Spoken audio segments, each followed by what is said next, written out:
If you ask me, end of year reflections can bring about a mixed bag of emotions. Sometimes I'm feeling really good about everything I accomplished in a year, and other years I'm left wishing that more big shifts happened or real tangible change occurred. Some years are great personally, but not professionally, and vice versa. And as the end of the year looms ahead, it is taking everything within me to not just simply cozy up on the couch, put on Gilmore Girls, and hibernate until 2026 arrives. But one thing that I always do at the end of the year as a self employed creator is to take a little bit of time to reflect on how things really went in my business in a year. I like to dive into my analytics, jot down any takeaways, and see what I can bring into the next year. Learning from my own experiences is one of the most helpful ways to ensure that I can repeat what worked and eliminate what didn't. And today I'm going to be sharing a step by step reset guide to help creators audit, celebrate, and refresh their businesses before the new year. Before we get into the creator reset ritual, let's do a little create and consume. So, as far as what I've been creating this week, it is festive everything. I have been doing a bunch of different festive videos over on my YouTube channel. So if you're not subscribed to that, I will be sure to leave a link in the show notes and I'll put a few of my favorite videos that I've done from the last few weeks down there in case you're in need of some cozy vibes, something fun to watch, especially if you are into all of the holiday things and seeing what Christmas is like in New York City. As you guys already know, on the podcast a few weeks ago, we did the Christmas guide to New York. So that's really all of my recommendations if you're visiting and stuff. But if you want to see the day-to-day life of someone who lives in and around New York City, as you guys know, I live in Hoboken. So I am just a short bus, train, or ferry, take your pick, into the city. And I have been there quite a lot in the last few days. And I have a bunch of things coming up in the city this week too at the time I'm recording. But two vlogs that I know are for sure up right now as you are listening are a festive get ready with me, where I actually take you through my full event makeup routine and we head into the city for a festive cocktail party hosted by a fashion brand. And then the other video is a vlog. It is a festive weekend in my life. You guys come with me to another work event. It's the DSW Holiday Pop Up. We also go see Wicked on Broadway with Andrew's family. Lots of fun things at home too, in and around the city. A little seasonal Trader Joe's haul thrown in there. So there is a bunch of stuff happening on my YouTube channel right now. I actually am basically trying to post double my normal uploads for the rest of the year, which kind of picked an interesting and busy time to do that, but whatever. I think it's a fun challenge. So, yes, YouTube has been a big focus for me as we round out 2025. And then, as far as what I've been consuming this week, Andrew and I watched a Netflix Christmas movie called Champagne Problems, which, yes, is an excellent Taylor Swift song. And it's also the name of one of their newest Christmas films that they put out this year. It's starring Minka Kelly. And the premise of the film is that she works for a big agency in a big city. I don't even think they ever specified which city it was. I just kind of assumed it was New York, but I don't remember them pointing out where she lived specifically. Anyway, she has a pitch to buy this vineyard in France that produces some of the best champagne in the world, and she ends up getting sent to Paris to close the deal for work. She goes in and it's basically a competing pitch with her and three other buyers who are also interested in purchasing the vineyard. And what ends up happening is kind of confusing, but essentially she gets invited to go to the vineyard in the countryside of France and spend the weekend there to learn more about the, family's brand and the heritage and stuff. The dad runs the champagne, what is it called? Even a champagnery, a champagne company, the champagne orchard. I think it's just called a vineyard. I think I'm very much overcomplicating this. And he wants his son to take over. And I should also mention that the night before she had this pitch meeting, she arrived in Paris and went into a bookstore and ended up meeting a super cute guy there who you may be able to guess she will be seeing again later in the film. But as far as cheesy Christmas movies go, I enjoyed this one. Also, you guys, I feel like I'm always going to get canceled whenever I reveal that I'm really not an animal person. So I'm not really a dog person or anything like that. I've got to tell you though, the dog in this movie was so cute.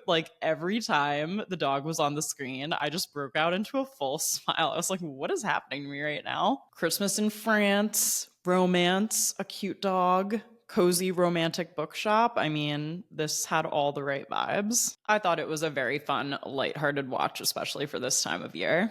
And as always, don't forget to let me know what you are creating and consuming as well. You can leave a comment if you're listening on Spotify. You can leave a comment if you're watching on YouTube. You can reach out to the email address for the podcast. All of the ways to get in touch are always in the show notes. And as you guys know, I'm nosy. I would like to hear what you're making, what you're watching, all the things. I feel like normally this time of year, I would be telling you that I was making something for our little holiday get together that we typically do, but I just was too overwhelmed to think about doing that this year. I really still want people to come over. Like, barely anyone has even been to our new apartment yet, but it's just one of those things where I'm realizing it has to happen like a little bit more in a slower rollout. Like, throwing a whole holiday party would have been really overwhelming all at once. So hopefully I'll get back on that again next year, and maybe we'll do some kind of little housewarming or something in the winter.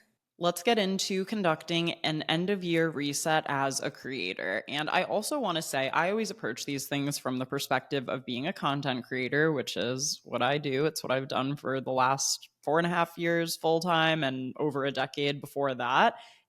But if you work in any creative field, I think this episode will be helpful. If you have any kind of side projects that you do, or if you're a freelance, graphic designer, copywriter, anything in that realm, I hope that this is a helpful way to look back on all that you've accomplished and also figure out how you can get closer to your big picture goals and those things that you're really, really dreaming about and hoping that you can manifest for yourself in the future. And I really think that it all begins with, first and foremost, celebrating your wins. And you can really set the tone for how you approach this whole thing by first just acknowledging how far you've come.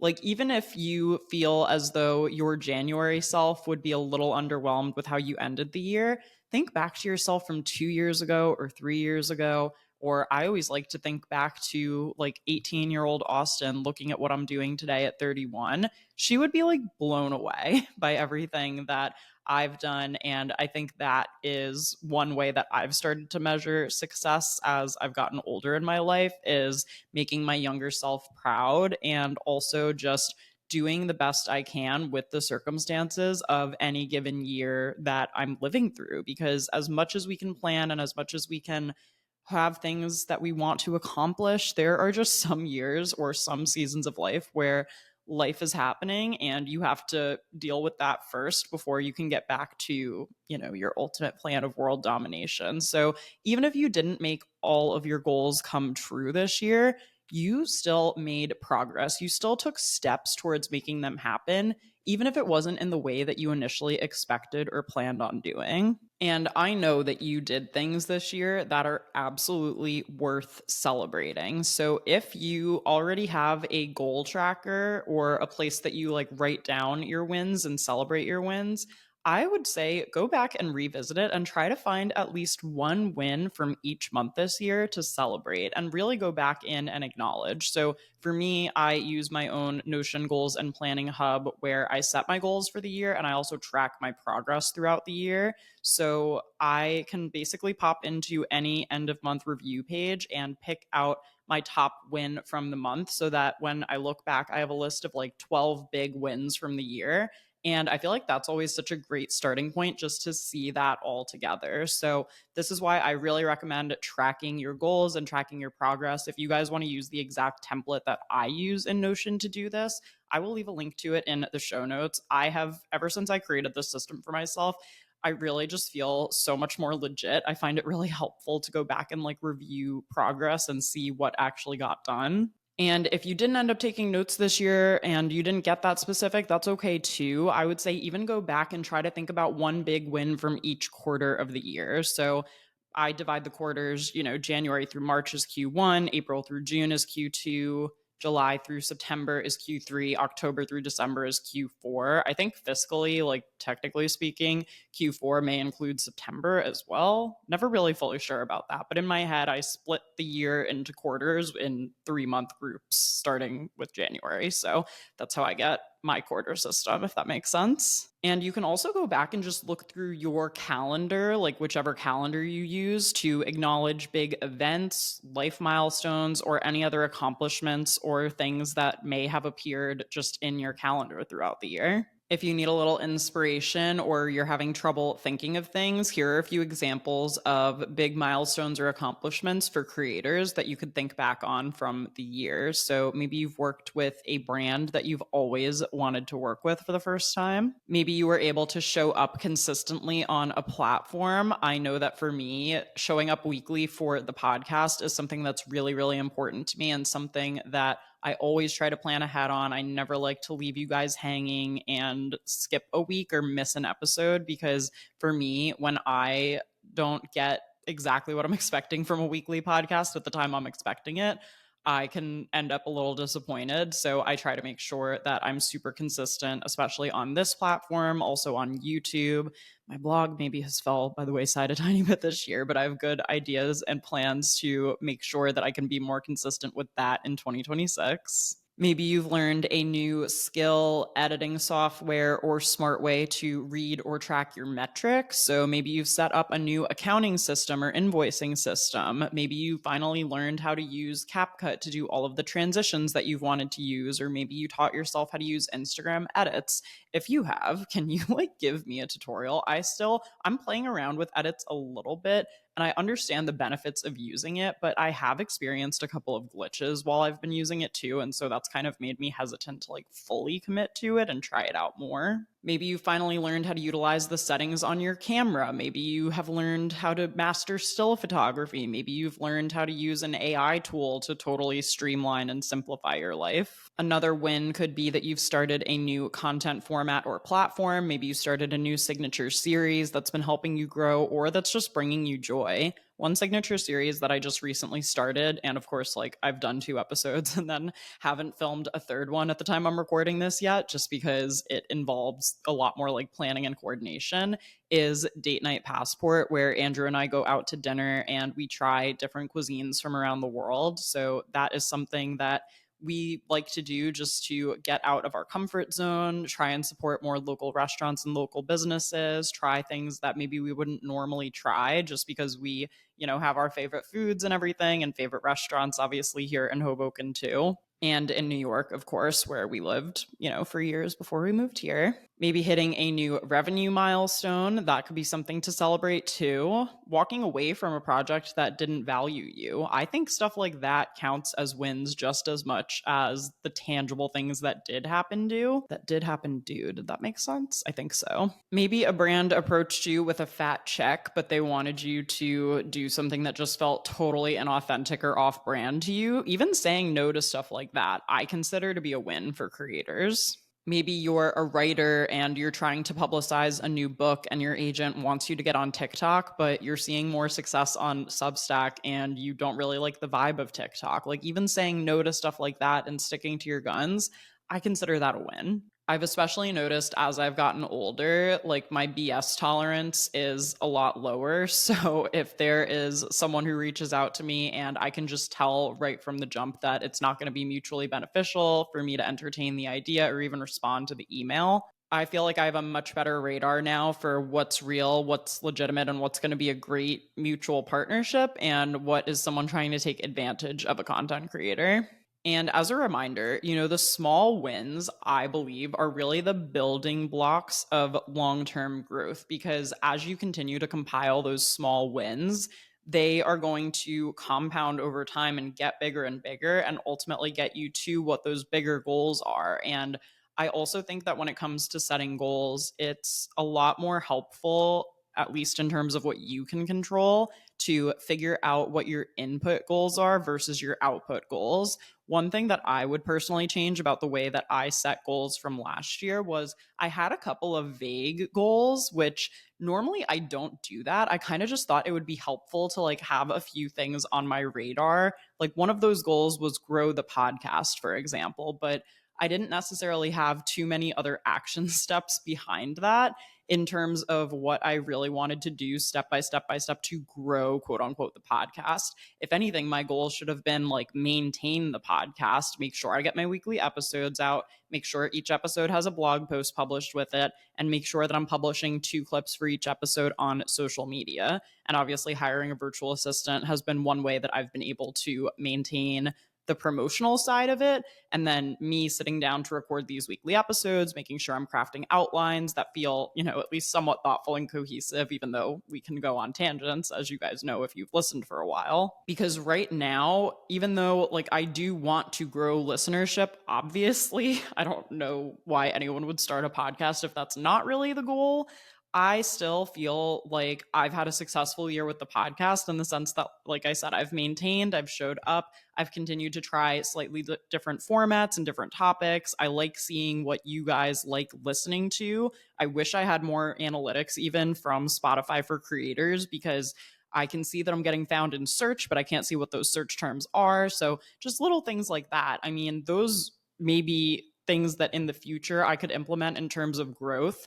Clearly, I could be trying to post on other platforms and have guests on and stuff like that. But as of right now, even just maintaining and publishing my weekly episodes and really starting to build that like tried and true listener base who really comes in each and every week, that is what my actual goal was. So the original goal that I set to grow the podcast, like I said, it was kind of vague, didn't make that much sense. And the big difference I've noticed is the input goals versus the output goals. So for me, I should have had an input goal of publish, 52 podcast episodes in a year, like one episode a week, and make sure that they each have a blog post and that they each get promoted on social media. In that sense, I've hit my goal at this point. But growing the podcast is this kind of vague output goal, the same way that, in a sense, like growing to 100,000 YouTube subscribers, even though that is a more concrete goal, it's like a number that I'm clearly working towards. It's really hard to get there without more specific action steps in place and without varying my approach and the content and the editing style and all of these different things versus trying to like maintain a presence on a platform. So anyway, the input versus the output is something that I've been thinking a lot about now as I actually like approach goal setting going forward. And that's why I document my wins throughout the year and also my challenges throughout the year. Like I would say that was maybe a challenge of this year, was not really having super concrete goals. But when you track your wins and when you track those struggles too, you can kind of look back easily and see like it's easy for me to sit here now and say that wasn't the right goal for me to set, but in January I thought it was a good idea and something to strive for. And if I just tap into my Q3 tab even and see for that end of quarter recap, like some things that I wrote down that went well, renovated and moved into our dream home. I mean, that's a huge one. I feel like that's what a good majority of this year was focused on for me. So I would say I had a really good year personally in that regard. And in that sense, there were some times where I really had to prioritize finding this home, the home buying process, and then obviously the renovation, where maybe I wasn't as free or I didn't have as much time to like pitch brands or like launch a new digital product. So I think that those are things to keep in mind as well. Another win I had for Q3 was started writing for Glamour. So as you guys know, I used to be a magazine editor. If you didn't know, I used to be a magazine editor. And I will still occasionally freelance for publications, mostly if I have like friends working there. So shout out Alana for introducing me at Glamour and getting me a couple bylines there. Also landed 2 brand deals with The Knot and Canva in Q3. And those are 2 companies that like I have personally used and loved for a long time. I used The Knot to plan my wedding. I used Canva to do literally everything. So working with both of those brands was super exciting. And I also wrote down like I had a fun summer. Like I went on a cruise with Andrew's family. We had Taylor's bachelorette party. I got to go to like a Mets game. I got to go to a concert. So I was still able to do a lot of fun things. And like I consider those wins too. So again, if this has motivated you to say, okay, next year I want to start like tracking my wins and tracking my progress, I have my Notion template that I use to do this linked in the show notes for this episode. Now, the next step in this process is to audit your year with compassion, not criticism. And I find this hard to do as someone who is a kind of recovering perfectionist, as a Virgo who likes everything to go a certain way. I think it is important to review what worked and didn't work in your year without comparison, like not thinking about other people and without launching yourself into a stress spiral, because that is not a productive use of time. We want to make sure that when we're looking back on these things, that we're doing so with as much of a fresh set of eyes and hindsight as we can when we think back to what we were initially excited about in January and where we're ending our year in December. So remember, your yearly audit is all about just clarity and try to refrain from judgment. And I say this again as someone who, like, I am harshest on myself. So the judgment is completely self-inflicted. First, I think it's helpful to review all of the content that you created in the last year. So which posts, videos, or podcasts, whatever you created, performed best, and also why. If you can get into the why, I think that's always a really helpful unlock as well. It was actually really interesting for me to look back on my top 3 podcast episodes from the year. And if you guys listened to my 1 year of podcasting episode, I actually went in and I believe shared the top 10 episodes of the podcast of all time. But since today's not about that, I can link that one in the show notes if you want to go back and listen to that. That one's like a full reflection of 1 year of podcasting and my thoughts after spending my first year getting all my episodes up and everything.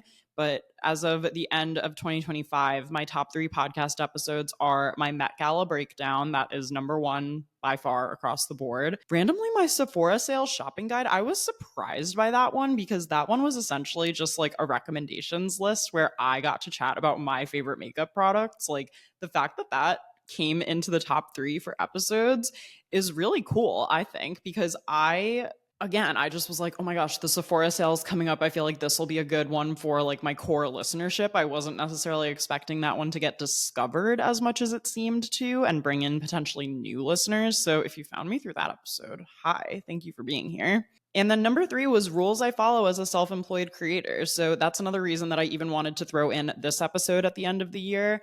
I've always said from the jump with Create and Consume, like I want it to be a lifestyle podcast in the sense that I want to be able to talk about a range of topics, but I also acknowledge that I have a lot of content creators in my audience and people who hopefully find episodes like this super helpful and fun too. So that is why there tend to be a lot of creator focused episodes in the podcast.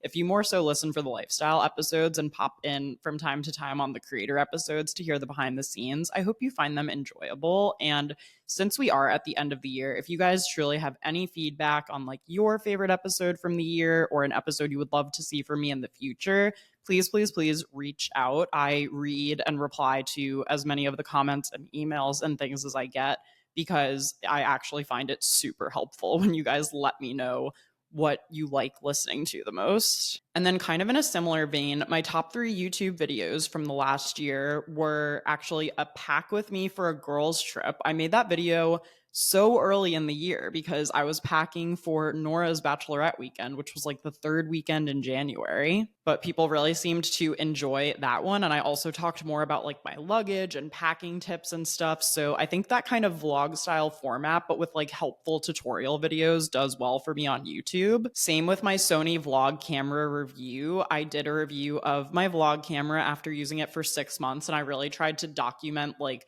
the wins and like what combinations of settings worked best for me and which microphones were the right pairing and all of that stuff. So that's one of those videos that I really, really, really planned ahead with. And I feel like it did pretty well for my channel. And then the last one was setting goals in Notion, which, guys, please, I will talk about setting goals in Notion with you all day, every day, okay? That is always one of my favorite videos to film at the start of the year or even at the end of the year, because I just love self-improvement. I love productivity, and I believe that you can build a better life for yourself and you can create a life for yourself that is productive, but that also doesn't drain you, that like fills you up and helps you feel the right balance of like, yes, I'm moving forward, but I'm not like running so fast that I can't catch my breath. Like, truly, I will talk to you guys about that till I'm blue in the face, if you let me. So I pulled the episodes for both the podcast and my YouTube channel because those are the platforms I feel like I was most consistent on this year. And those are also the 2 that I like care the most about right now, I would say.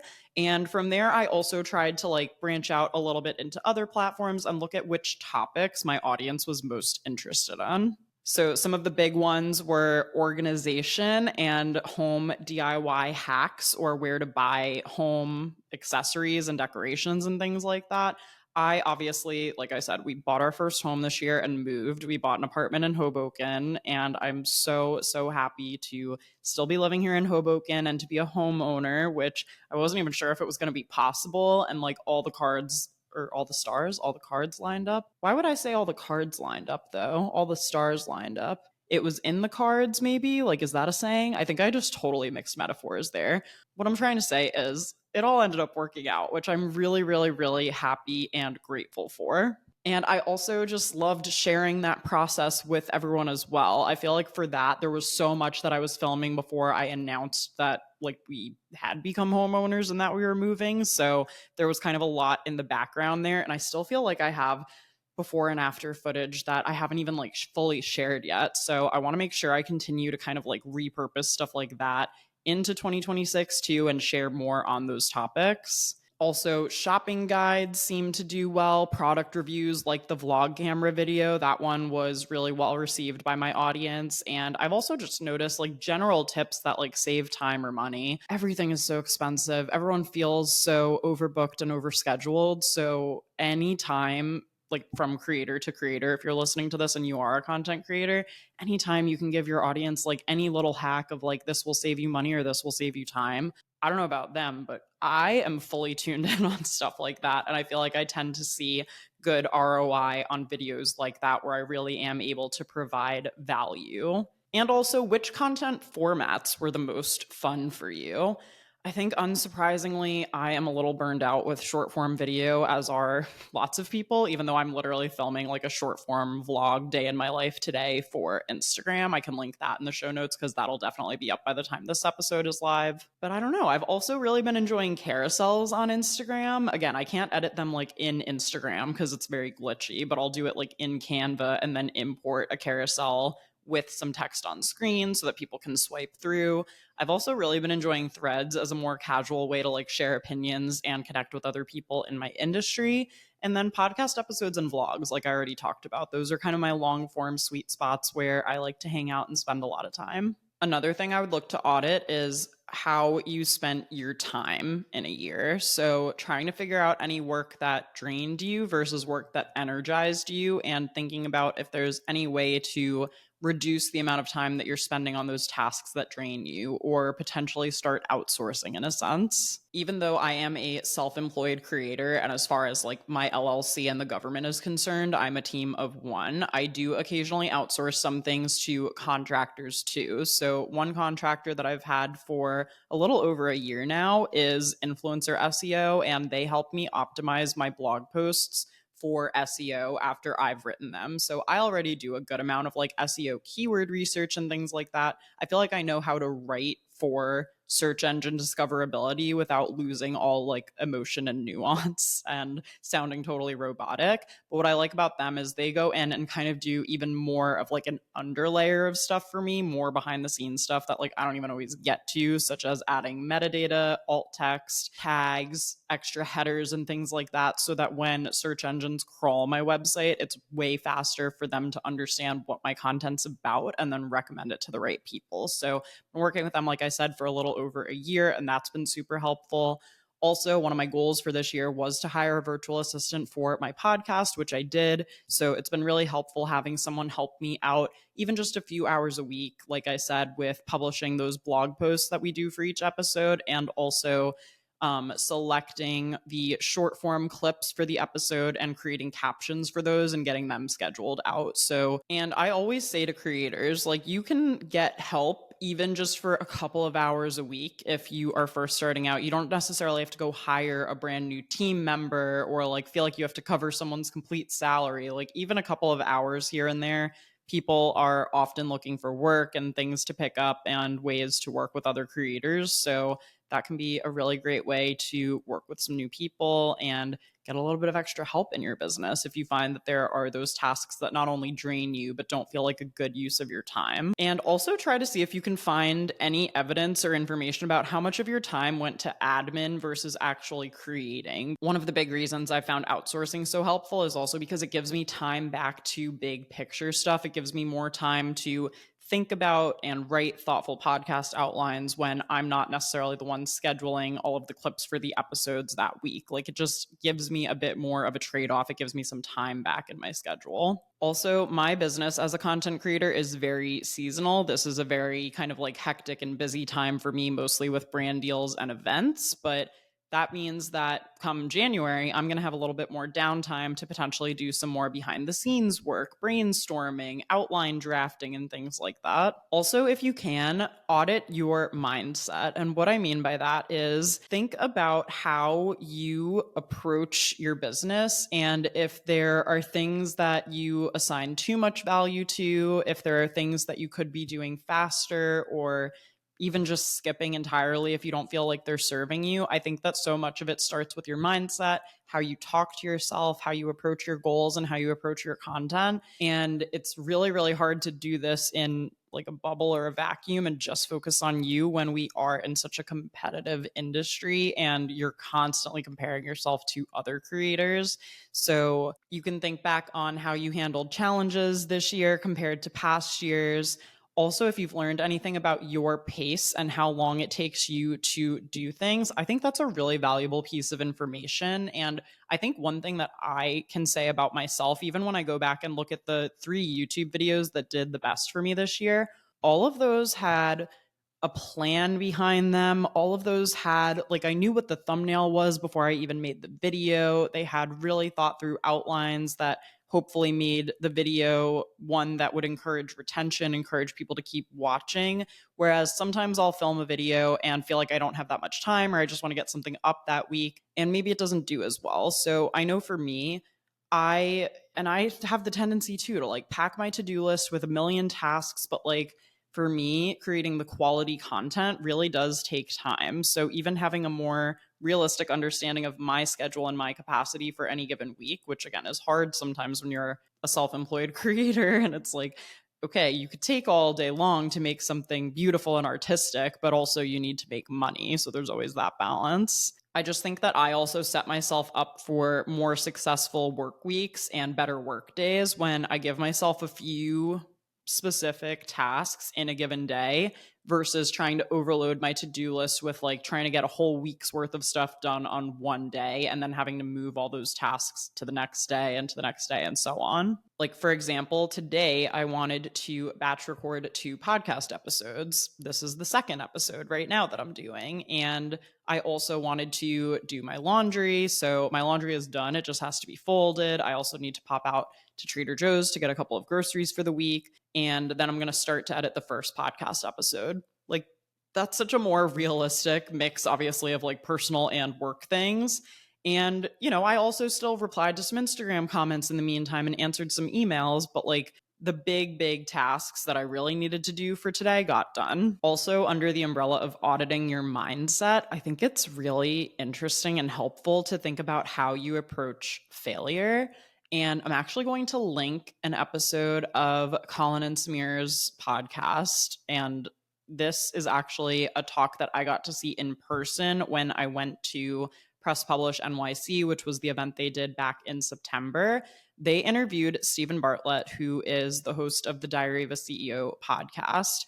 Guys, first of all, this guy's fascinating, like really, really, really insightful guy, I think. And one of the things he said in the episode that I'm going to link for you in the show notes is that he actually has a failure team. And he thinks one of the best things you can do for yourself is like fail early and often. And I think that that is so true, especially when you're in the early stages of things, like to view all of your content as an experiment and to view the way you organize systems and the way you talk to brands. Like, if you can't get a brand to meet your rate and they end up walking away, do you just sit and sulk or do you say, okay, this didn't work with this brand. I wonder what I can tweak to try to get the next one? You know what I mean? Or looking at a piece of content that you spent a long time on and realizing that maybe it didn't get as many views as you'd hoped, but like, are you proud of that content? So there's a lot of give and take there, but I think that the mindset around failure and just how fast you can learn based on your failures is a really interesting way to reframe the concept of, content flopping or a brand not meeting your terms and giving yourself still a positive outlook in it or something you can take away from it to keep moving forward. Also, go ahead and audit your business as a whole. Take a look at your different income streams. Were there any income streams that really grew this year that you really liked, or were there any income streams that really plateaued? If you guys have been following my content for a while, you may know that I used to have a Patreon membership and I really enjoyed like the idea of that membership, but when I went to look at how much I was actually making from it for all of the work that I was putting in, those numbers just like weren't making any sense to me. So I ended up deciding to close my Patreon membership. I actually have a whole YouTube video where I talked more about my reasoning behind that decision that I can link in the show notes if you'd like to take a watch on that. But that was one of those income streams for me that like wasn't even worth having on there because of the amount of money that I was making from it. To scale it, I either would have needed to get way more signups for the membership than I already had, or I would have needed to increase the monthly cost for members and therefore, offer more to reflect the price change. I didn't feel like doing that. So we just eliminated that one. And I haven't ever looked back or thought that that was a mistake. So maybe there are some income streams that you thought were a good idea in the beginning or that were bringing in a lot of money, but now feel like you are, rowing upstream. I don't know why that was. I don't know why that was the first reference that came into my head since I'm not that big of a nature gal, but you know what I mean. Anything that feels like it's just not worth the effort that you're putting in. I know for me, that can sometimes be true for platform incentives, such as Reels bonuses or the TikTok Creator Fund. Like, I am never going to prioritize those as a primary income stream. Those are always going to be one of those things where, like, if I happen to go viral and I make some money from it, then that's nice. But I'm not like putting in that much effort to figuring out how to maximize those things because there's so much there that's not within my control. And also going in and looking at what you spent in terms of expenses for your business and which expenses were worth it and which expenses were maybe not worth it. To give you some examples from my business this year, one of my biggest expenses from this year was to completely redo all of my branding imagery. So I did a branding photo shoot with a local photographer back in May. And from that, I got all new imagery. Like I got a new profile photo. We shot a new cover for the podcast. All of my website photos have been updated my newsletter to like, there's just so much that really got refreshed. And I feel like that was so needed. I also now have a ton of professional short form video too. I still have so many images that I probably haven't even shared from the shoot that I can continue to put out over time. And that to me was an extremely worthwhile expense. It was a lot of work to, make sure that I had all of the outfits that I wanted to wear, to make sure I booked the space, to have hair and makeup come in and help me. Or no, actually just makeup. I did my own hair, but I have a whole vlog of my branding shoot behind the scenes on YouTube. I can link that in the show notes if you want to see like what really went into that. So that to me was so worth it. And then two expenses from this year that I feel like were not worth it were I did hire someone to do a YouTube thumbnail for me, like a YouTube thumbnail designer, just to try and see, because I've noticed my click through rates have not really been where I'd like them to be.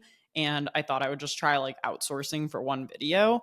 So far, I have not seen any change in the viewership on that video, even since, uploading the new thumbnail and everything. So I kind of feel like that was not a good use of money for me personally at this time. Not to say that the right thumbnail designer couldn't, drastically increase my click through rate or reach the right people in the future, but I think that was kind of just like a bit of a failed experiment for me. And I also bought an online workshop, and usually I'm really, really good about vetting, the online workshops that I pay for and sign up for. But this one was about like SEO for podcasting, and I'm a newer podcaster in a sense. So I really was thinking like maybe this would help me figure out how to optimize the descriptions better or title my episodes and things like that. I feel like I could have taught this workshop. I feel like there was no new information in there. Luckily for me, it wasn't too expensive, which maybe also should have been my sign that it wasn't really the right fit for me.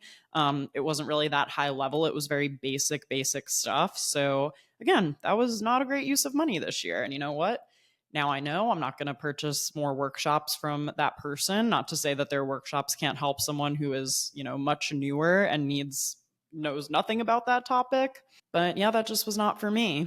And if there are any things that just don't feel like the right fit anymore, if there are any contractors who are flaking on you or softwares that you have a subscription for but you're just not using, like this is a great time to go in and audit those recurring charges, especially like any monthly or annual subscriptions that you have. and also see if there's anyone else that you want to work with in the coming year. And also, just a couple of other good end of year questions to ask yourself. What was your best use of money, time, or energy from this year? What did you do this year that your future self will thank you for? What's something you did this year that you would not do again next year?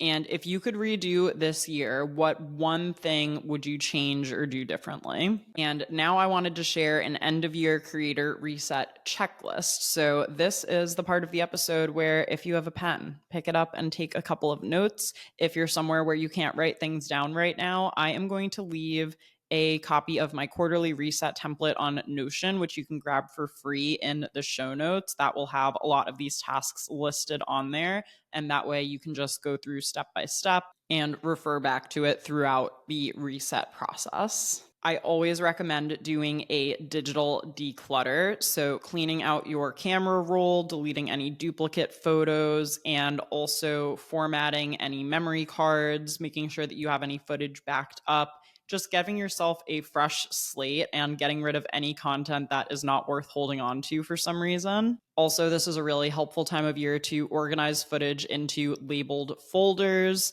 Think about archiving old briefs, contracts, or invoices, especially putting together invoices into like a 2025 folder or whatever year you're listening to this. Kind of crazy to think that someone could be listening to this in like 2030 and organizing their invoices from the year as well. But, just keeping things organized, especially before tax season, anything financial, you'll feel a lot better if you do this now. Also, if your desktop got away from you and there's like 8,000 files on your desktop, organizing that into folders, doing a clear out of your downloads and also of your cloud storage. I also recommend a software called Clean My Mac if you guys are Mac users.